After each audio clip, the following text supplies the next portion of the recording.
programa donde se abordan temas de actualidad, contingencia y la agenda cultural de la zona. Entrevistas del ámbito nacional e internacional. Revelando es presentado y auspiciado por ASOFAR AG, Asociación de Oficiales de la Armada de Chile en Retiro, Asociación Gremial. Con ustedes, Revelando en Radio Portales de Valparaíso. Muy buenas tardes, estimados auditores de Radio Portales, la primera de Chile y Radio Ancla de nuestro espacio radial. Estamos dando inicio a un nuevo programa de Revelando, que llega hasta sus hogares de lunes a viernes de 6 a 7 de la tarde y a partir del 31 de enero, el día viernes dedicado al movimiento Chilenos de Corazón.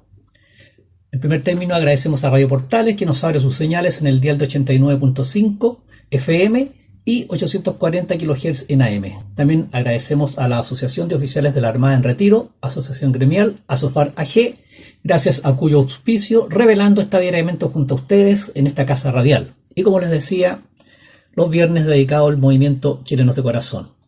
Además, damos las gracias a quien apoya este programa, la empresa RIMAX, propiedades y bienes raíces de venta y arriendo.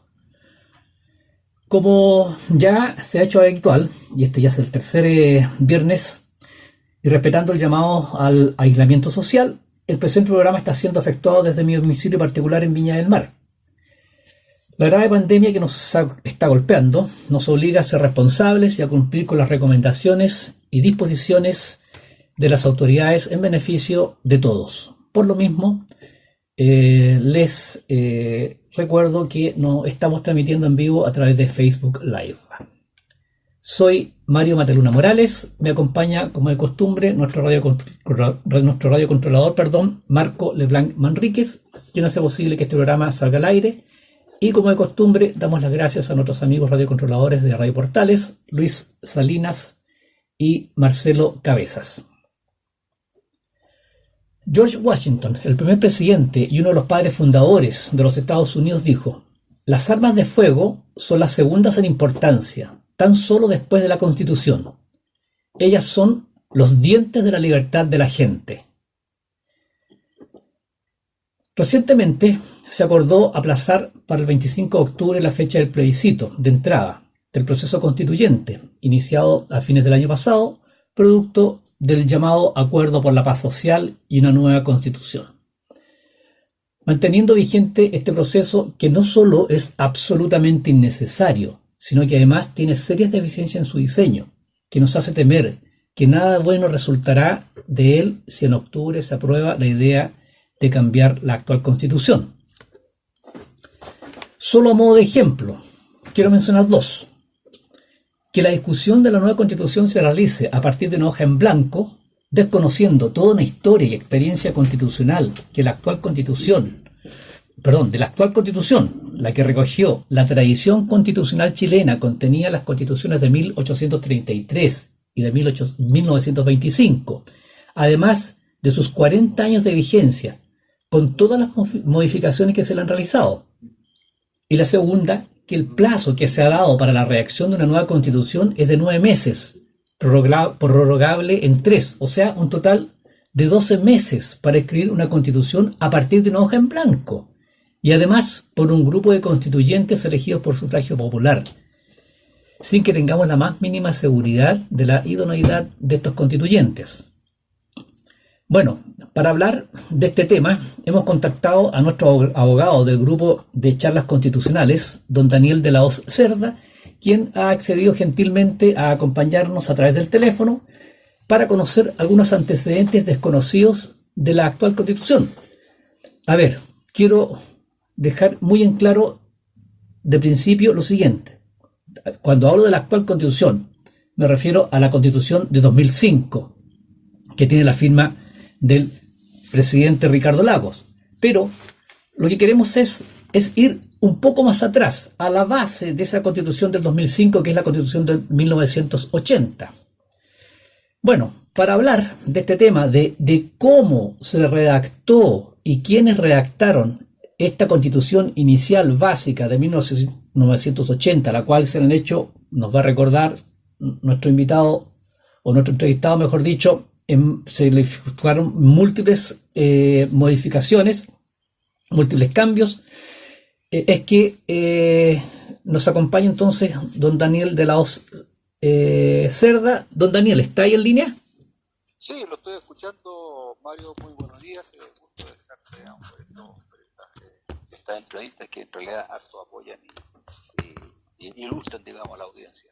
Lo estamos escuchando un poquito bajo, don Daniel. Sí, yo estoy hablando aquí cerca del micrófono. No tengo otra posibilidad. Ya, espera un segundito, vamos a ver. Sí, ya, ahí aumentamos el volumen al máximo para que nos interese que se escuche. Bueno, don Daniel, encantado de saludarlo, muy buenos días, gracias por atender nuestro llamado. Y como les comentaba a nuestros auditores, a ver, yo hice en el preámbulo de nuestro tema de conversación, hice presente, ¿no es cierto?, que una de las defectos que tiene este proceso constituyente es este plazo muy breve, a mi juicio personal, de 12 meses como máximo para redactar una nueva constitución, y además de que no tenemos ninguna seguridad de quiénes van a ser los constituyentes, cuál va a ser la idoneidad, cuál va a ser el grado de conocimiento de estos constituyentes. Y me interesa que usted nos ilustre a los auditores del programa en cómo se redactó, porque cómo se redactó la Constitución de 1980. Ese es el tema, don Daniel. Perfecto, Mario, me queda clara la consulta. Al respecto puedo decir lo siguiente. Bueno, recordemos que en la crisis del año 73, la Junta de Gobierno, viendo que estaba totalmente agotada la constitución del año 1925, decide entender este proyecto en elaborar una nueva constitución. Ahora, cuando yo hablo de una nueva constitución, no quiere decir que la constitución del año 25 se haya tirado a la basura o no se haya considerado para nada. Sí, don Daniel. Don Daniel, disculpe, le pedimos disculpas a usted y a nuestros auditores, pero tenemos problema con este teléfono que tenemos el audio muy bajo. Lo vamos a llamar corto y lo llamamos de inmediato de otro teléfono, ¿le parece? Muchas gracias. Bueno, mientras tanto que realizamos el contacto con el abogado don Daniel de la Hoz, estimados auditores, les pedimos disculpas. Les recordamos que estamos grabando el programa en mi hogar, y obviamente que estamos sujetos a contingencias de carácter técnico como la reciente. Pero yo insisto, o sea, ¿cuál es el tema para que ustedes me entiendan, por favor? Tenemos en perspectiva la redacción de una nueva constitución, de acuerdo a lo que la clase política nos ha impuesto, ¿no es cierto? Esta nueva constitución a partir de una hoja en blanco. Y en las reglas del juego que se fijaron, ¿no es cierto?, está el que convención constitucional, ya sea convención constitucional o convención mixta constitucional, va a trabajar durante 9 meses para la redacción de esta constitución, prorrogable el plazo en 3 meses, o sea, con un plazo máximo de 12 meses. Y yo sé, y don Daniel, por eso le pedimos al abogado don Daniel de la Hoz que nos ilustrara, yo sé que la Constitución de 1980 demoró años en ser redactada. Años. No fueron 12 meses, no fue un año, fueron años. Pues es un proceso lento, un proceso reflexivo, un proceso serio, por una parte. Y por otra parte, en nuestro caso, o en el caso del proceso constituyente que está vigente actualmente, los constituyentes van a ser elegidos por sufragio popular. Por lo tanto, no tenemos ninguna seguridad de la idoneidad de estos constituyentes, a diferencia de lo que fue en esa época en donde los constituyentes fueron un grupo de expertos. Bueno, ahí tenemos nuevamente a don Daniel. ¿Está en línea? Sí, estoy en línea, Mario. Ah, perfecto. Sí, ahí mejoramos notablemente el audio. Sí, por favor, le agradeceré si pudiese nuevamente reiniciar lo que usted nos estaba comentando. Sí, Mario, yo te decía que a raíz de la crisis del año 1973, la Junta de Gobierno en ese momento, dado que la Constitución del año 25, de 1925, ya estaba completamente agotada y superada por los acontecimientos, decide emprender la tarea de redactar una nueva Constitución. Pero la redacción de esta nueva Constitución, que le encarga, digamos, a un connotado grupo de abogados constitucionalistas, que se llamó en el fondo la Comisión Ortúzar, dado que su presidente era el señor Ortúzar, decide hacer esta nueva Constitución, pero no partiendo de cero tampoco, sino que se tomó en consideración, obviamente, como base la Constitución del año 95 y se mejoró. Esta comisión trabajó entre el año 73, noviembre del año 1973, hasta el año 1978, en que elaboró un primer anteproyecto de esta nueva Constitución. En este anteproyecto, digamos... Estamos del 73 al 78, o sea, estamos hablando de 5 años de trabajo. Prácticamente 5 años de trabajo. Esta comisión trabajó en el desarrollo y redacción de esta nueva Constitución, pero no solamente lo hicieron ellos solos, sino que también se preocuparon y llamaron a muchas personalidades del quehacer nacional, qué sé yo, empresarios, presidentes de sindicatos, gremiaristas, agricultores, pescadores, etcétera, etcétera, a que fueran a dar su opinión respecto de esta Constitución que estaba en desarrollo. Terminado este proceso, esta primera etapa en que se hizo este anteproyecto ordenado por la Junta de Gobierno, pasa a una segunda etapa que es el Consejo de Estado, que es un consejo que creó la Junta de Gobierno con el propósito que revisara este anteproyecto de una nueva Constitución y elaborara finalmente el proyecto definitivo de esta nueva Constitución. Esta comisión, que estuvo integrada por 16 personas, 15 y 16 personas, a cargo del expresidente don Jorge Alessandri, y también estaba el expresidente González Videla, revisaron este anteproyecto de Constitución y también, digamos, también tomaron la opinión de muchos sectores del quehacer nacional para finalmente el año 80, en agosto, entregársela, digamos, a la Junta de Gobierno, quien la revisó. Posteriormente la publicó y se aprobó el año 80, entrando en vigencia el año 81. Podemos decir que esta Constitución en realidad no fue hecha entre cuatro paredes, como se comenta profusamente en las redes sociales o en la televisión, sino que esta Constitución se hizo tomando en consideración muchas opiniones y la hicieron en verdad personas que realmente tenían un dominio y tenían las competencias para redactar una Constitución, que es la norma fundamental que regula el quehacer de la nación. Sí, usted mencionó que se llamó la Comisión Ortúzar, claro, eso es a raíz de que quien la presidió fue don Enrique Ortúzar. ¿Usted nos puede contar de quién es o quién fue don Enrique Ortúzar?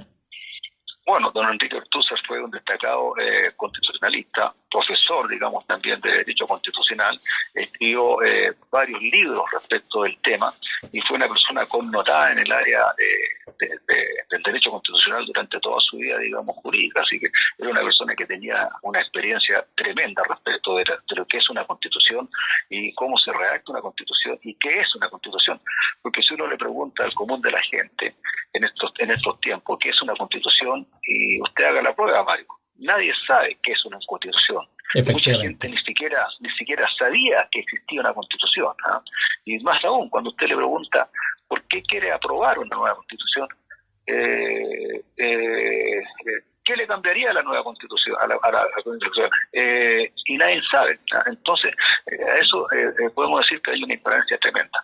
Bueno, esta constitución del año 80, que en realidad ya no es la constitución del presidente Pinochet, sino que es la constitución del presidente Lagos. Efectivamente. Es una constitución que ha tenido, digamos, sino que 40 leyes modificadoras. Es decir, la constitución se ha reformado en 40 oportunidades.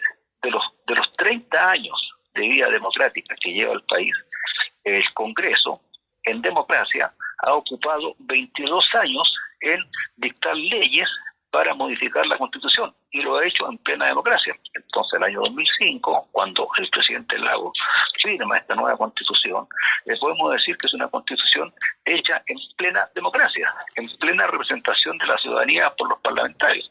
Recordemos que el capítulo 15 de nuestra Constitución permite reformarla, entrega los mecanismos de cómo reformar la Constitución, y eso es lo que se ha hecho en estos 30 años. Entonces, hacer una nueva Constitución, tal como usted decía en un principio, ¿quién la va a hacer? No tenemos idea. Se van a juntar 155 personas que a lo mejor no tienen las competencias para hacer una Constitución, no son constitucionalistas, y a lo mejor ni siquiera son abogados. Entonces, hay una incertidumbre tremenda, a diferencia de las comisiones que redactaron esta nueva Constitución, que en una primera etapa fue la Comisión Ortúzar, que está integrada por 7 personas constitucionalistas, y en una segunda etapa 16 abogados más constitucionalistas, con la presidencia a cargo del presidente, el expresidente don Jorge Alessandri. Se demoraron prácticamente 7 años en redactar la Constitución. Piense usted que 155 personas que no se conocen, que no son competentes, que no tienen las competencias, se van a demorar 9 meses en redactar una carta fundamental, que es la carta que regula nuestra conducta de vida en la nación. A mí me parece aún que no me parece cuerdo.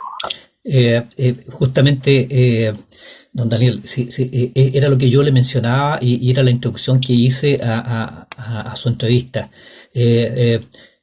Estamos, por eso que me interesaba mucho que usted nos contara de cómo se redactó, cómo se hizo la actual Constitución, porque es importante que nuestros auditores entiendan, se den cuenta a ver, yo hablaba de la cantidad de errores que tiene de diseño, que yo creo que daría para otro momento, otra entrevista, otra conversación con usted para que enumeráramos la tremenda cantidad de errores que tiene de diseño el proceso. Y entre estos yo quería destacar este en particular, el tiempo, o sea, 2 cosas en realidad. El tiempo que el actual proceso constituyente se ha dado para la redacción de una nueva constitución, que tal como usted mencionaba, es 9 meses, prorrogable en 3, o sea, un máximo de 12, y la gente, las personas que van a redactar esta constitución, y para colmo de página en blanco. Entonces, no hay ninguna comparación en cuanto a la calidad, la idoneidad, la seriedad del proceso que se pretende llevar adelante con el que se efectuó en esa época, en los años 70. ¿No le parece a usted? Exactamente, ese es un elemento bastante importante porque la Comisión Ortúzar, que fue la que hizo la primera etapa en cuanto a la redacción de la Constitución, no partió de cero, partió teniendo como base ya la Constitución del año 1925, que se mejoró tremendamente. Ahora, si los auditores tienen la oportunidad de revisar la Constitución del año 25 y compararla con la Constitución del año 80, se van a dar cuenta que la estructura es prácticamente la misma. Lo único que se hizo fue actualizarla a los tiempos modernos que estábamos viviendo. Y al mismo tiempo, si nosotros comparamos nuestra Constitución con la del año 1833, su estructura también es exactamente la misma. Lo que pasa es que nuestra Constitución hoy en día es más completa y considera temas que, por ejemplo, en esa época no existía, porque el año 1833 no habían teléfonos celulares, el año 1925 no existía el WhatsApp, no existía la computación. Entonces, indudablemente que fueron constituciones que quedaron atrás en el tiempo. Y lo que hace la Constitución de 1980 es llevarla al tiempo presente. Consideremos también de que al partir de una hoja en blanco y teniendo en consideración que hay 155 personas que desconocemos cuáles son las competencias, hacer una constitución desde una hoja en blanco y redactándola de cero me parece bastante irresponsable. A eso debemos sumar que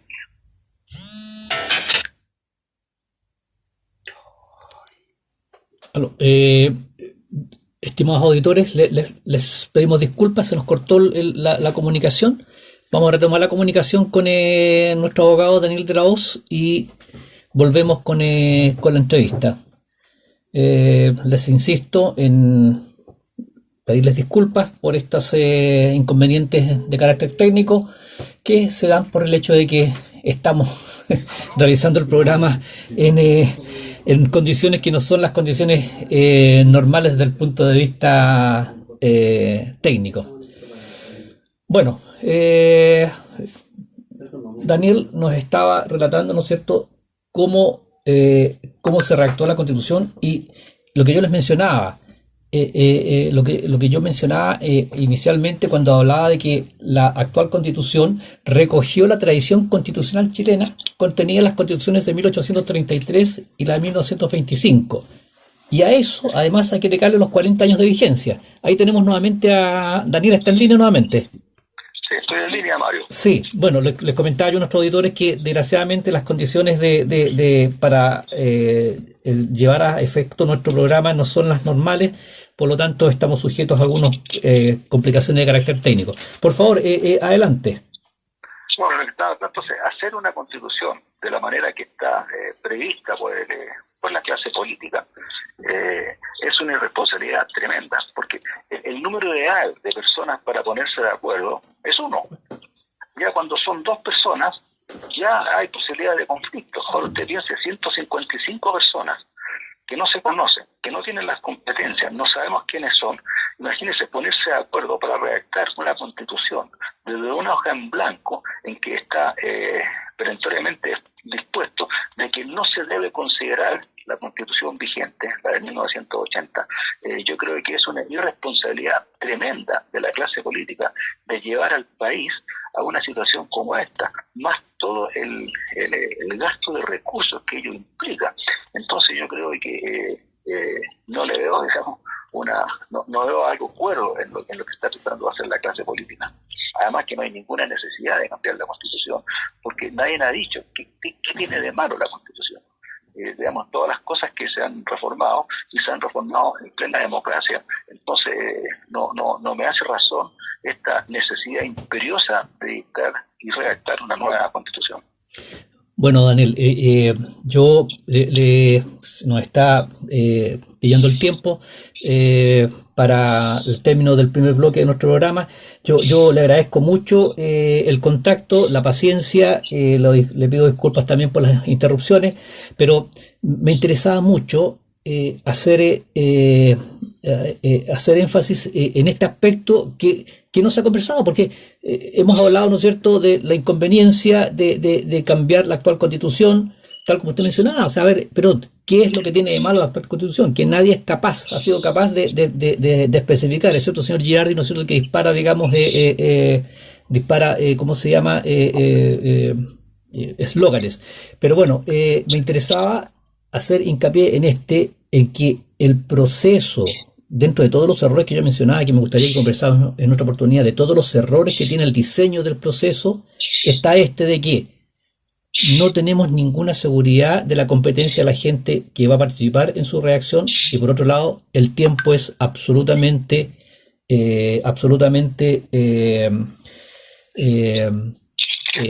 escaso, esa es la palabra, es absolutamente escaso. Daniel, muchas gracias por acompañarnos una vez más, y esperamos que podamos contar con sus comentarios en otra oportunidad. No, ningún problema, Mario. Muchas gracias por haberme contestado, y como siempre estoy disponible, vamos a satisfacer las inquietudes y sobre todo con el propósito de poder ilustrar adecuadamente a la audiencia, de tal manera de que cuando haya que tomar una decisión lo hagan totalmente informados y no engañados. Así es, Daniel, estoy totalmente de acuerdo. Muchas gracias y nos contactaremos en otra oportunidad. Hasta luego. Listo, hasta luego, Mario, muchas gracias. Bueno, estimados auditores, vamos a iniciar el proceso de pausa. Nos vamos a ir a la pausa musical, dando término al primer bloque, y nos encontramos luego para el segundo bloque de nuestro programa y retomar otros temas que hemos elegido para comentarlos con ustedes. En Radio Portales de Valparaíso estamos presentando Revelando. Es presentado y auspiciado por Asofar AG, Asociación de Oficiales de la Armada de Chile en Retiro, Asociación Gremial.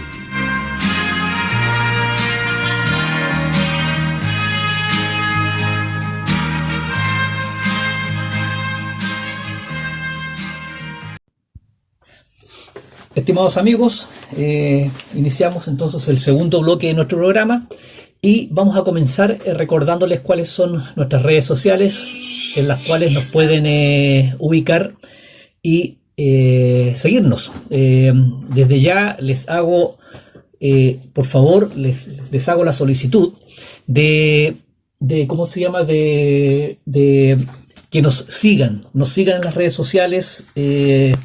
Por favor, síganos, den like o me gusta en los contenidos, difundan, retuiteen o reproduzcan en el caso de los videos o reenvíen los contenidos para que se pueda multiplicar nuestro mensaje, el mensaje de Chilenos de Corazón. El Twitter de Chilenos de Corazón, es @chilenoscorazón, el Facebook @chilenoscorazón20, en Instagram nos ubican en chilenoscorazón20, YouTube nos pueden ubicar como Chile Corazón y también tenemos nuestro correo electrónico chilecorazon2020 @gmail.com y por último está nuestro WhatsApp +56 95931 9574. Perfecto, entonces en nuestro segundo bloque lo vamos a iniciar con comentando un fiasco, una triste anécdota que se vivió en nuestro Congreso.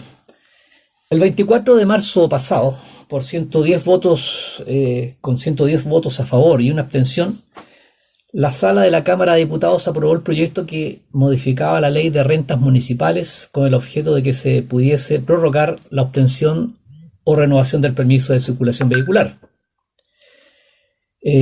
Una ley realizada a la rápida y de manera muy descuidada, por decirlo menos, que por supuesto fue aprobada por los honorables diputados sin ningún cuestionamiento. Bueno, el 30 de marzo, y a través de un video que fue difundido en Twitter, un video de la alcaldesa de Providencia, la señora Evelyn Matei, nos enteramos de los defectos que tenía esta ley. La alcaldesa Matei decía a la letra, la ley salió harto mala, y advertía que estos documentos que vencían al día siguiente, esto lo dijo ella, lo difundió el 30 de marzo y la vigencia de estos documentos es hasta el 31 de marzo. Entonces tenía una serie de complicaciones. Primero, si uno pagaba después del 1 de abril, si bien la ley consideraba de que si uno estaba con documentos vencidos, no iba a ser motivo, ¿no es cierto?, de un parte, una citación al juzgado de policía local, pero si uno pagaba después del 1 de abril, iba a tener que pagar con las multas e intereses que esto devengaba, pero además no iba a tener derecho, porque, a ver, yo en condiciones normales, si no pago a tiempo, dentro de la fecha que corresponde, o sea, cuando pago dentro de las fechas, dentro del plazo que corresponde, puedo pagar en 2 cuotas. Si pago atrasado, no tengo derecho pierdo el derecho de pagar en 2 cuotas. Entonces, la ley, como decía, consideraba que a uno no lo iban a infraccionar, pero no tenía derecho a pagar en 2 cuotas. Tenía que pagar su permiso de circulación solamente en una cuota y, por supuesto, se le sumaban las multas e intereses. Y además, lo más importante era el tema de los seguros contratados. Porque el seguro se hace efectivo. Cuando yo tengo un seguro, ¿no es cierto?, contratado para mi vehículo, se hace efectivo siempre y cuando yo tenga al día todos los documentos del vehículo. Entonces, como el permiso de circulación no iba a estar al día, entonces el seguro tampoco me iba a responder. Por lo tanto, en esa oportunidad la alcaldesa advirtió de que ella recomendaba, o más que advertir, recomendaba de que los que pudiesen pagaran su permiso de circulación, ¿no es cierto?, en el plazo normal, ya que de lo contrario se van a encontrar con estos problemas que esta ley, que estaba en ese minuto en proceso de aprobación, ya había sido aprobado por la Cámara de Diputados y ahora tenía que pasar al Senado, tenía esos defectos. Bueno, El 31 de marzo y en tiempo récord, el Congreso aprobó un veto que presentó el Ejecutivo, el presidente de la República, a través del cual se corregían estos defectos de la ley que estaba en proceso de aprobación, con lo cual se solucionaron estas situaciones muy complicadas que tenía el proyecto de ley. Por lo tanto, se superó el problema, pero nos queda esta experiencia de la forma poco acuciosa, la falta de responsabilidad que tuvieron los parlamentarios al aprobar, los cámaras de diputados me refiero, al aprobar una norma defectuosa que tuvo un sinnúmero de errores y fue una cadena de errores. Bueno, ahí por supuesto que hubo muchos parlamentarios, ¿no es cierto?, que trataron de justificar este problema con que el Ejecutivo debió haberse involucrado mayormente en la tramitación, que el problema que la comisión mixta conformada para analizar la admisibilidad no hizo bien su tarea. Y por último, otros dijeron que, bueno, es que muchas veces las buenas ideas son acertadas, pero se debe tener una debida prolijidad en la redacción de la ley. Pero bueno, al final de cuentas fue un fiasco, fue un hecho vergonzoso cómo se llevó adelante este proceso legislativo. Y mi comentario apuntaba a lo siguiente, a que si los honorables diputados y senadores no fueron capaces de redactar una ley tan simple como esa, ¿qué seguridad tenemos de que sean capaces de redactar una nueva constitución? Más aún cuando esta constitución, ¿no es cierto?, se ha diseñado que sea redactada a partir de una hoja en blanco. Porque, seamos sinceros, ya sea que de aprobarse, por supuesto, una nueva constitución en el plebiscito del 25 de octubre próximo, ya sea que se opte por una convención mixta constitucional o por una convención constitucional, de igual manera los partidos políticos van a tomar el control de de los constituyentes. Recordemos que de la manera como está diseñado el proceso, el padrón electoral rige el mismo padrón electoral de los partidos políticos, por lo tanto, al final de cuentas son los partidos políticos los que van a postular a estos constituyentes, y existe una serie de trabas, ¿no es cierto?, para que independientes puedan postular constituyentes. Por lo tanto, son los mismos partidos políticos los que van a tener el control, los que van a hacer valer su voz en el proceso constituyente. Bueno, les dejo eso como reflexión, porque fue una situación muy vergonzosa, pero que más allá de lo vergonzoso del hecho de haber redactado muy mal una ley que afectaba a muchísima gente, se confirma esta duda de vamos a ser capaces de redactar una nueva constitución, y más aún con los defectos que mencionamos anteriormente, que sea una convención constituyente en donde no tenemos ninguna seguridad de la calificación de las competencias de la gente que la va a integrar, y además de que van a tener un tiempo demasiado restringido. Bueno, los dejo para su difusión y para su reflexión. En otro tema, quería comentar también una situación muy particular que sucedió estos últimos días, hace 2 o 3 días atrás. Yo creo que muchos de ustedes han visto, porque ha circulado por todas las redes sociales, un Twitter de la diputada Camila Vallejos. En este Twitter la diputada realiza un dramático llamado en favor de lo que ella denomina presos políticos de la revuelta. Repito, así, eso es textual. Si ustedes escuchan el Twitter, que es muy corto, el video que ella graba, lo denomina presos políticos de la revuelta que se encuentran injustamente en prisión preventiva. Y estimados auditores, para los que somos más viejos ya conocemos la estrategia, pero es impresionante cómo el Partido Comunista maneja el lenguaje para distorsionar la realidad. Cómo realizan falacia. Falacia, en lógica, una falacia es un argumento que parece válido, pero que no lo es. Algunas falacias, ¿no es cierto?, se realizan o se cometen intencionalmente para persuadir o manipular a los demás. En cambio, otras se cometen sin intención, debido a descuidos o ignorancia. Pero esto no es un tema de descuido o ignorancia. Esto es manejar el lenguaje, alterar el lenguaje para distorsionar la realidad. Presos políticos de la revuelta. Bueno, yo le digo a la señora Vallejos, en primer término, esta gente que ella denomina detenidos, presos políticos de la revuelta, no fueron detenidos por participar en revueltas. Señora Vallejos, revoltosos son los niños, son los chicos inocentes que no saben lo que hacen. Ellos hacen travesuras, ellos son revoltosos. Esta gente fue detenida por causar daños gravísimos, por causar serios daños en disturbios, saqueos, incendios, ataques a carabineros y en general alteración de la paz social.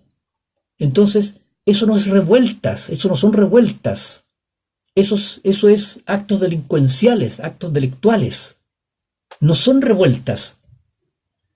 Pero ella habla de presos políticos de la revuelta. Y en segundo término, vámonos al tema de los presos políticos. No son presos políticos, son ciudadanos que se encuentran con una cautelar de prisión preventiva porque están acusados de delitos graves. Acordémonos que inicialmente hubo toda una polémica, ¿no es cierto?, porque el Ministerio Público solicitaba cautelar de prisión preventiva, se determinó inicialmente que no debían cumplir prisión preventiva, después se corrigió eso y hubo por ahí entre medio un juez de garantía, ¿no es cierto?, que dictaminó la libertad. Ese juez en este minuto está en un sumario por parte de el Poder Judicial, que además lo suspendió de sus funciones por considerar de que su actuación como juez de la República no era el correcto. Pero bueno, finalmente se encuentran con una cautelar de prisión preventiva. ¿Pero por qué se aplica esa cautelar de prisión preventiva? Porque esta gente está acusada, estamos hablando de que no están condenados, están en un proceso judicial en el Ministerio Público, están acusados de delitos graves, por una parte. Y por otra parte, si se les aplicó esta cautelar de prisión preventiva, es por una parte, por la gravedad del delito del cual se les acusa, pero también porque no tienen intachable conducta anterior. Entonces, por favor, ¿de qué presos políticos habla la diputada Vallejos?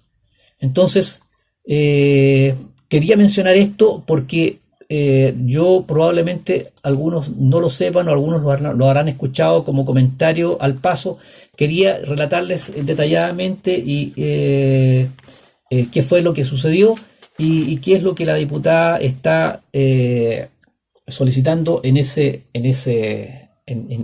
video que circula, porque ella hace referencia al tema del coronavirus, que esta pobre gente está sometida, ¿no es cierto?, al peligro de contagiarse en la cárcel donde se encuentran, y hace un llamado a que sean liberados, pero que sean liberados estos presos políticos de la revuelta.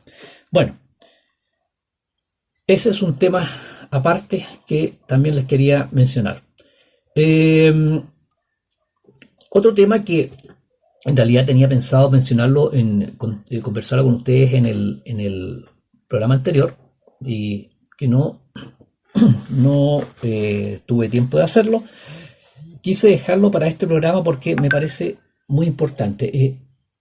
Estamos pasando por una nueva crisis y como lo mencioné ya anteriormente en otros programas, esta cosa vamos de mal en peor, digamos. Primero teníamos la tremenda sequía que estaba golpeando nuestro país y básicamente a su economía.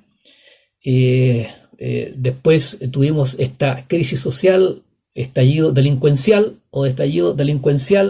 que produjo miles y miles de desempleados, destrucción de fuentes laborales, saqueos y bueno, todo un caos económico. Recordemos que solamente en la región metropolitana hay alrededor de 70 supermercados que aún se mantienen cerrados. Hay comunas que no tienen supermercados. O sea, la persona para comprar tiene que desplazarse a otra comuna. Bueno, y para colmo de males, ahora nos está golpeando la pandemia del coronavirus. Pero bueno, ¿por qué hago este preámbulo? Porque es ahora cuando necesitamos ser eficientes, es ahora cuando necesitamos ser rigurosos en el costo, en los gastos que hacemos, porque tenemos un problema que es tremendo ya lo tenemos y lo vamos a tener y se va a agudizar con el tiempo, un problema de cesantía, un problema de pérdidas de fuentes de trabajo, un problema de pérdida de industrias, muchas pymes que ya habían cerrado o que habían quedado, digamos, en muy mal pie con la crisis social. Ahora ya definitivamente no van a poder continuar operando, funcionando. Pero bueno, entonces yo quería detenerme en los siguientes, en los costos del Estado y en el aumento de los costos del Estado. A ver, en los últimos 10 años, el Estado ha duplicado su presupuesto. De un presupuesto de la nación de 37 billones de dólares, o sea, 37 millones de dólares hace 10 años, hoy en día tenemos un presupuesto de 74 billones de dólares, o sea, insisto, un 100% de aumento en el gasto. Ahora, en cambio, el aumento de la población del país en este mismo periodo ha sido solamente del 8%. Entonces, uno dice, bueno, perfecto, se ha aumentado el presupuesto del Estado, significa que estamos llegando con mayor ayuda, estamos llegando a la gente que necesita más, con mejores prestaciones, con mejores servicios, pero bueno, ahí está las demandas sociales. Una de las demandas más sentidas de la población es, por ejemplo, el tema de la salud. Cómo las listas de espera, cómo la gente no se siente, o de repente no es que se sienta, sino que no es bien atendida, no recibe atención médica de calidad y en tiempo y en oportunidad. Entonces, pero bueno, vemos cómo el presupuesto del Estado se ha aumentado notablemente. Y fíjense que solamente hablando de el tema de la salud, tengo acá el antecedente, que lo comenté con ustedes hace un tiempo atrás, pero tengo el antecedente de cómo salud entre el 2009 y el 2018 aumentó su presupuesto en un 101%. Es muy coincidente, ¿no es cierto?, con el aumento general del Estado. Pero fíjense en este detalle. En 1995, el sector salud tenía 67.000 funcionarios. En 2005, esa cantidad subió a 81.000, de 67.000 a 81.000. Y en 2018, no tengo la cifra actualizada 2019, esa cifra aumentó a 175.000. O sea, consideremos solamente los últimos 10 años, de 2005 a 2018. En 2005, Salud tenía 81.000 funcionarios y en 2018 175.000. Entonces, ¿dónde se está invirtiendo? ¿Dónde está llegando ese aumento de presupuesto? Varios estudios indican que 3 de cada 4 pesos que se dedican, que tiene el presupuesto de la nación, quedan enredados en la burocracia estatal. 3 de cada 4 pesos, o sea, 3 de cada 4 pesos no llega al final de la cadena, o sea, no llega a los beneficiarios directos. Entonces, cuando en las demandas sociales, insisto, me estoy deteniendo solamente en este caso en el sector salud, y más que nada y principalmente comento el sector salud por el hecho de que estamos viviendo esta pandemia que es una crisis sanitaria. Cuando vemos que la gente tiene que hacer colas para que sean atendidas, cuando vemos que la gente tiene que esperar a veces meses o años para poder operarse, cuando vemos gente que se muere esperando una solución a su problema de salud, entonces, ¿cuál es el origen del problema? ¿A qué se debe? Y vuelvo a cuando inicié este tema. En los últimos 10 años hemos duplicado el presupuesto del Estado. Bueno, ¿por qué mencionaba esto? La crisis que estamos enfrentando va a afectar a todos los chilenos, los va a afectar tremendamente. Voy a tener que dejar acá este tema, espero retomarlo al próximo programa. Esta crisis va a afectar a todos los chilenos, pero particularmente a los privados, a la gente que trabaja por cuenta propia, a la gente que es empleada, son empleados por una fábrica, por una industria, por una empresa, por una pyme. Aquí, y lo digo con alta responsabilidad, la gente que trabaja en el aparato estatal no va a tener ese problema, porque la gente que trabaja en el aparato público tiene su sueldo asegurado, ya sea que esté o no trabajando físicamente en sus lugares de trabajo, ya sea que esté haciendo teletrabajo o como responsablemente se está haciendo en muchas partes que se está trabajando con un mínimo de gente a una mínima capacidad y el resto de la gente en sus casas. La gente que trabaja para el Estado, los funcionarios estatales no van a perder sus ingresos. Los que están siendo golpeados y los que van a ser mayormente golpeados es la gente que trabaja en el sector privado. Amigos, nos ha pillado el tiempo. Solamente recordarles que lo mismo que les dije la vez pasada, por favor tengan cuidado con las informaciones. Les comentaba yo el programa anterior que cuando fue crisis social, hubo un minuto, ya creo que fue a los 5 días que paré la televisión, no vi más informaciones, particularmente las noticias, porque era horrible. Sean prudentes, estamos siendo saturados con información, tanto a través de los medios de comunicación como a través de las redes sociales. Y ojo con las redes sociales, se transmite mucha información, mucha de la cual no es información correcta, son las fake news que se llaman. Entonces, sean prudentes, desconéctense de la televisión, desconéctense de las redes sociales, a lo menos un tiempo durante el día. Escuchen música, no sé, lean un libro, rieguen las plantas, dedíquense al jardín, pero desconéctense, no se saturen con tanta información porque eso los va a angustiar.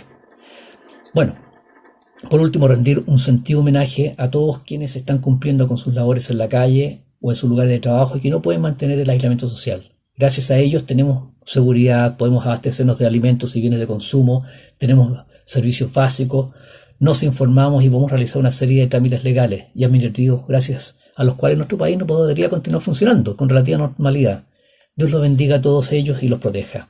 En cuanto a ustedes, por favor, cuídense, acaten las recomendaciones y las instrucciones y las órdenes que emanan de las autoridades. Por favor, confíen en que todo lo que están haciendo es en beneficio nuestro. Muy buenas tardes, que tengan un muy buen fin de semana y nos encontramos el próximo viernes si Dios quiere.